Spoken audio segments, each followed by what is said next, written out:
بسم اللہ الرحمن الرحیم۔ السلام علیکم۔ نبیوں کے امام یوٹیوب چینل کے سامعین کو چینل پر خوش آمدید۔ حضرت انس رضی اللہ تعالی عنہ نے کہا کہ رسول صلی اللہ علیہ وآلہ وسلم نے فرمایا کہ اچھا خواب نبوت کے 46 حصوں میں سے ایک حصہ ہے۔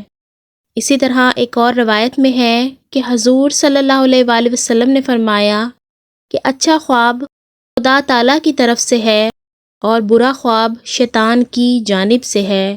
حضرت ابو ہریرہ رضی اللہ تعالیٰ عنہ سے روایت ہے، حضور صلی اللہ علیہ وآلہ وسلم نے فرمایا، جس نے خواب میں مجھ کو دیکھا اس نے واقعی مجھ ہی کو دیکھا، اس لیے کہ شیطان میری صورت نہیں اختیار کر سکتا۔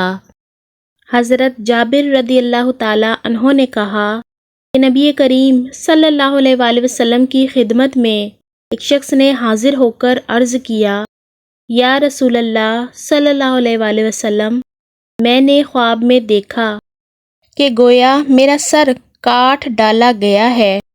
حضور صلی اللہ علیہ وآلہ وسلم یہ سن کر مسکرائے اور فرمایا، جب خواب میں شیطان کسی کے ساتھ کھیلے وہ اس خواب کو لوگوں سے بیان نہ کرے۔